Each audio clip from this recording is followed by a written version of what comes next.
నమస్తే, welcome to Suman TV. Nandamuri Taraka Ratna బెంగళూరులోని నారాయణ హృదయాలయంలో చికిత్స పొందుతూ ఉన్నారు. ప్రస్తుతం వారి కండిషన్ క్రిటికల్ గా ఉన్నప్పటికీ ట్రీట్మెంట్ కి రెస్పాండ్ అవుతున్నారని, అది కొంచెం ఆనందించాల్సిన విషయమని, త్వరగా కోలుకునే అవకాశాలు కూడా కనపడుతున్నాయని వైద్యులు చెబుతున్నారు. అయితే ఈ నేపథ్యంలో వారికి మెలనా అనేటువంటి ఒక అరుదైన వ్యాధి కూడా ఉంది, దానికి కూడా చికిత్స చేయాల్సి ఉంది అని చెబుతున్నారు. అసలు మెలనా అంటే ఏంటి? ఇది ఒక వ్యాధ లేక లక్షణమా? ఎలాంటి ట్రీట్మెంట్ అందిస్తారు? ఎంత త్వరగా కోలుకునే అవకాశం ఉంది? వీటి గురించి వివరాలు తెలుసుకుందాం. ప్రస్తుతం మనతో పాటు లైవ్ కాల్ లో జాయిన్ అవుతున్నారు ప్రముఖ గ్యాస్ట్రోఎంట్రాలజిస్ట్ డాక్టర్ రాహుల్ రాఘవపురం గారు. వారితో మాట్లాడదాం. డాక్టర్ గారు నమస్తే అండి. నమస్తే అండి. నందమూరి తారక రత్న గుండెపోటుతో ఆసుపత్రిలో చేరి ప్రస్తుతం ట్రీట్మెంట్ తీసుకునే విషయం అందరికీ తెలిసిందే. అయితే మెలనా అనేటువంటి ఒక అరుదైన వ్యాధి తనకు ఉంది అని చెప్తున్నారు సార్. అసలు ఏంటి సార్ ఈ మెలనా? ఇది నిజంగా ఒక వ్యాధ లేకపోతే ఒక లక్షణంగా చూడాలా, ఏంటంటారు? మెలినా అనేది సపరేట్ వ్యాధి కాదండి, అది ఇతర వ్యాధుల యొక్క లక్షణము. అండ్ యూజువల్ గా ఇతరత్ర కామన్ గా ఇది ఎలా ఏర్పడుతుందంటే జీర్ణపేయ సంచిలో కానీ ఇంటెస్టైన్స్ లో కానీ ఇక్కడ నుంచి బ్లీడింగ్ అవుతుంటే ఆ బ్లడ్ అన్నది స్టమక్ లో ఉండే యాసిడ్ వల్ల బ్రేక్ అయిపోయి మెలినా లాగా ఏర్పడుతుంది అన్నమాట. ఇది ఎలా పేషెంట్ కి అర్థమవుతుందంటే వాళ్ళు డార్క్ కలర్ కంప్లీట్ గా బ్లాక్ గా జిగటగా ఉండే మోషన్ ని పాస్ చేస్తారన్నమాట. దాంతో పాటు పేషెంట్స్ కి ఇతర లక్షణాలు అబ్డామిన్ పెయిన్ కానీ వామిటింగ్స్ కానీ లూజ్ మోషన్స్ కానీ కొంతమందిలో బ్లడ్ వామిటింగ్ అయ్యే అవకాశం ఉంటుందండి. సో దీనికి మెయిన్ రీజన్ ఏంటండి? ఎందుకు ఇలా అవుతుంది? కారణాలు కామన్ గా 90% పేషెంట్స్ ఫేస్ చేసే ప్రాబ్లం ఏంటంటే అండి, జీర్ణ సంచిలో అల్సర్స్. ఈ అల్సర్స్ అన్నది జీర్ణ సంచిలో కానీ చిన్న పేగులో కానీ ఏర్పడి ఆ అల్సర్స్ నుంచి బ్లీడింగ్ అయిపోయి ఆ పేషెంట్స్ కి యూజువల్ గా మెలినా రూపంలో బయటపడుతుంది. దీంతో పాటు అల్సర్సే కాకుండా జీర్ణాశయంలో ఉండే క్యాన్సర్ నుంచి కానీ అయిన తర్వాత అరుదుగా ఈ ఆల్కహాల్ పేషెంట్స్ లోపల రక్తనాళాలు ఉబ్బి వెరైసెస్ అంటారు. ఆ ఈసోఫేజల్ వెరైసెస్ కానీ స్టమక్ వెరైసెస్ కానీ అవి బ్లీడ్ అయిపోయి అక్కడ నుంచి మెలినా ఏర్పడే అవకాశం ఉంది. కొంతమంది లోపల ఏజ్ ఎక్కువ ఉన్న పేషెంట్స్, హార్ట్ ప్రాబ్లం ఉన్న పేషెంట్స్ లోపల కామన్ గా రక్తం పలచబడడానికి మెడిసిన్స్ వాడుతూ ఉంటారు, ఆస్పిరిన్ అని క్లోపిడోగ్రెన్ అని. వాటి వల్ల ఈ జీర్ణాశయంలో కానీ ఇంటెస్టైన్స్ లో అల్సర్స్ ఏర్పడి అక్కడ నుంచి బ్లీడింగ్ అయ్యే అవకాశం ఉంది. అది మెలినా రూపంలో బయటపడే అవకాశం ఉంటుందండి. సార్, ఇది అరుదుగా వచ్చేటువంటి లక్షణంగా మనం చూడాలా లేకపోతే సర్వసాధారణంగా కనపడుతుందంటారా?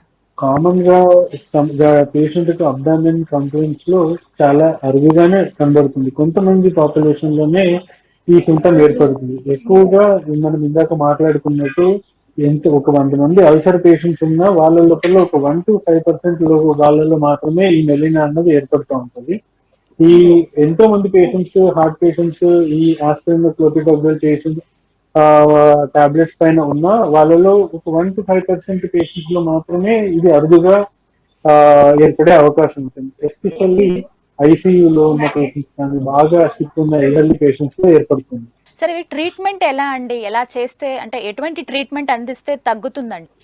ట్రీట్మెంట్ ఏంటంటే ఇప్పుడు మెలినా పేషెంట్స్ మామూలుగా ఎలా నిర్ధారిస్తామంటే పేషెంట్స్ యొక్క కంప్లైంట్స్, పేషెంట్ చెప్పే ప్రెజెంటేషన్స్ అని మనకి అర్థమైపోతుంది. సార్ నేను ఇలా డార్క్ కలర్, కంప్లీట్ డాంబర్ కలర్ లో ఉన్న మోషన్ పాస్ చేస్తున్నాను అని చెప్పగానే మనకు ఒక డౌట్ మెలినా అన్నది ఒక సస్పెక్ట్ చేయాల్సి ఉంటుంది. ఆ అలాంటప్పుడు మనం ఎక్కడి నుంచి బ్లీడింగ్ అవుతుంది అన్నది మనం ఫస్ట్ సోర్స్ ఆఫ్ బ్లీడింగ్ అన్నది ఐడెంటిఫై చేయాలి. యూజువల్ గా ఎలా ఐడెంటిఫై చేస్తామంటే ఎండోస్కోపీ ద్వారా, ఈ అపర్ జిఏ ఎండోస్కోపీ అంటారు. నోటి ద్వారా కెమెరా వేసి ఎక్కడి నుంచి అల్సర్, ఎక్కడి నుంచి బ్లీడింగ్ అవుతుంది అన్నది మనం ఐడెంటిఫై చేస్తాము. గల కారణాన్ని ఐడెంటిఫై చేస్తాం.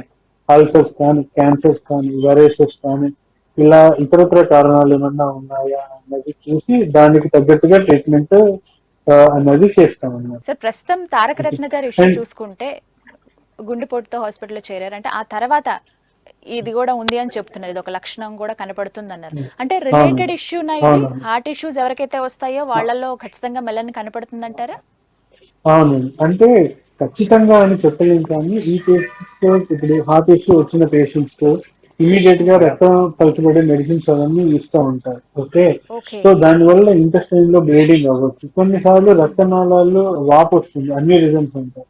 ఓకే, వేరే మ్యూకోజా నుంచి బ్లీడింగ్ అయ్యే అవకాశం ఉంటుంది. ఈ హార్ట్ పేషెంట్స్ లో కామన్ గా ఇది జరుగుతూ ఉంటుంది అనమాట. ఒకేసారి ఎక్కువగా రక్తం క్లాట్ అవ్వకుండా ఉండే మెడిసిన్స్ ఇవ్వడం వల్ల ఈ బ్లీడింగ్ అవుతూ ఉంటుంది. వీళ్ళకు ఓకే. ఇమీడియట్ గా ఇనీషియల్ గా ఏం చేస్తామంటే ఆ బ్లీడింగ్ అనేది స్టాప్ అవ్వడానికి బ్లడ్ క్లాటింగ్ ఇంజెక్షన్స్ అవి ఇస్తారు. వాటి ద్వారా కూడా తగ్గట్లేదు అని అంటే ఎండోస్కోపీ పద్ధతిలో దాన్ని ఎక్కడ నుంచి బ్లీడింగ్ అవుతుందో దాన్ని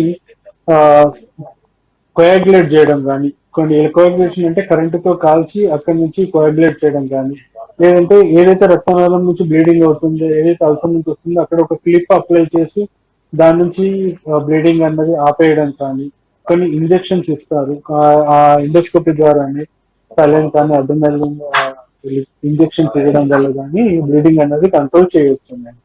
ఫస్ట్ ఇనిషియల్ గా కారణం ఏంటి అన్నది తెలుసుకోవడం అనేది చాలా ఇంపార్టెంట్ అన్నది. సరే, ఇవి రికవర్ అవ్వడానికి ఎంత టైం పడుతుందండి? ఎందుకంటే ఓవైపు ఈ గుండెపోటు గురైన వాళ్ళకి ఖచ్చితంగా కొన్ని బ్లడ్ థిన్నర్స్ ట్రీట్మెంట్ భాగంగా కొన్ని మెడిసిన్స్ ఇస్తున్నారు. బట్ ఓవైపు ఇది కూడా మనకి అవును. క్యూర్ అవ్వాలి. ఎలా అంటారు? ఎలా తగ్గిస్తారు? ఎన్ని రోజుల్లో రికవర్ అవుతారు అసలు? ఒకవైపు హార్ట్ ప్రాబ్లం ఉంది, మనకు అటాక్ వల్ల హార్ట్ ఫంక్షనింగ్ అన్నది వీక్ అవుతుంది. ఇంకొక సైడ్ కంటిన్యూస్ గా బ్లీడింగ్ అవడం వల్ల హిమోగ్లోబిన్ శాతం అన్నది తగ్గిపోతుంది. హిమోగ్లోబిన్ శాతం తగ్గిపోవడం వల్ల హార్ట్ ఎక్కువ పంప్ చేసి దాని మీద స్ట్రెయిన్ ఎక్కువ పడుతుంది. So okay. ఈ రెండింటిని బ్యాలెన్స్ చేసుకోవాలంటే అవుతున్న బ్లీడింగ్ ని కంట్రోల్ చేయాలి, అండ్ ఆల్రెడీ బ్లడ్ ఏదైతే లాస్ ఉందో దాన్ని రిప్లెనిష్ చేయాలి, అంటే బ్లడ్ ట్రాన్స్ఫ్యూజన్ చేయాలి. దాంతో పాటు ఎక్కువగా ట్రాన్స్ఫ్యూజన్ చేయడం వల్ల హార్ట్ మీద ఇంకా స్ట్రెయిన్ పడుతుంది కాబట్టి ఆ హార్ట్ ఫంక్షన్ ని కూడా బ్యాలెన్స్ చేసుకుంటూ ఉండాలి. So it's double edged sword అనమాట. అండ్ ఆచితూచి time to time response assess చేస్తూ మేనేజ్ చేయాల్సి ఉంటుంది. అండ్ ఇట్స్ వెరీ మనం ఆ పేషెంట్ యొక్క అవుట్కమ్ అనేది మనం చెప్పలేమండి. And it's body responses in a positive way and patient complete గా రికవర్ అయ్యే ఛాన్స్ ఉంటుంది. కానీ మనం బ్లీడింగ్ ను కంట్రోల్ చేయలేకపోతే మటుకు ఇబ్బంది అనేది చాలా ఎక్కువగా ఉంటుంది. అంటే సార్, ప్రస్తుతం తారక రత్న గారి కండిషన్ చూసుకుంటే గనక ఈ స్టేజ్ లో ఆయనకి ఈ ప్రాబ్లం రావడం, ఇది గుర్తించడం, ఇది ఎంతవరకు అంటే ఎలా సేఫ్ జోన్ లో మనం భావించవచ్చా, లేకపోతే ఇది కొంచెం ఏమైనా సివియర్ అవుతుందని అనుకోవాలా? ఏం చెప్తారు? పేషెంట్ బాడీ రెస్పాన్స్ ఉంది. ఇప్పుడు ఓకే. కంప్లీట్ గా అటాక్ రావడం వల్ల మనము బ్లడ్ క్లాట్ అయ్యే మెడిసిన్స్ ఇవ్వాల్సి ఉంటుంది, అది మ్యాండేటరీ. సో అవును. అది ఇచ్చిన తర్వాత కొంతమంది లోపల ఇలా సడన్ గా ఈ మెలినా రూపంలో ప్రజెంట్ అయ్యే అవకాశం ఉంటుంది. సో దాన్ని కంట్రోల్ చేసుకొని బ్యాలెన్స్ గా ముందుకెళ్ళాలి. బట్ ఫైనల్లీ ఆ పేషెంట్ యొక్క బాడీ రెస్పాన్స్ ని బట్టే మనకు అవుట్కమ్ ఉంటుందండి. It's a very rare problem, but very complex problem అన్నమాట. సో ప్రాపర్ గా మేనేజ్ చేసుకుని critical care team and cardiology team complete గా మేనేజ్ చేసుకుని చేస్తూ ఉండాలి. బట్ మిరాకిలే కనిపిస్తోంది తారక రత్న గారి గురించి మాట్లాడుకుంటే. అసలు పల్స్ దొరకకపోవటం 45 మినిట్స్ దాకా, ఆ తర్వాత మళ్ళీ పల్స్ కనిపించటం, మళ్ళీ ట్రీట్మెంట్ చేయటం, ప్రస్తుతం రెస్పాండ్ అవుతున్నారు వారి ట్రీట్మెంట్ కానీ కూడా మనకి వార్తలు వస్తూ ఉన్నాయి. సో మేబీ ఈ ప్రాబ్లమ్ని కూడా సాల్వ్ చేసుకుంటారు ఖచ్చితంగా, దీని నుంచి బయటపడతారు, కోలుకుంటారు త్వరగానే, కోరుకుందాం సార్. ఓకే అండి, we will hope for the positive outcome అండి. Okay, positive response from the patient side for the treatment అండి. Okay, right sir. Thank you so much sir, live కాల్లో జాయిన్ అయినందుకు. నమస్తే థ్యాంక్ యూ. అండి.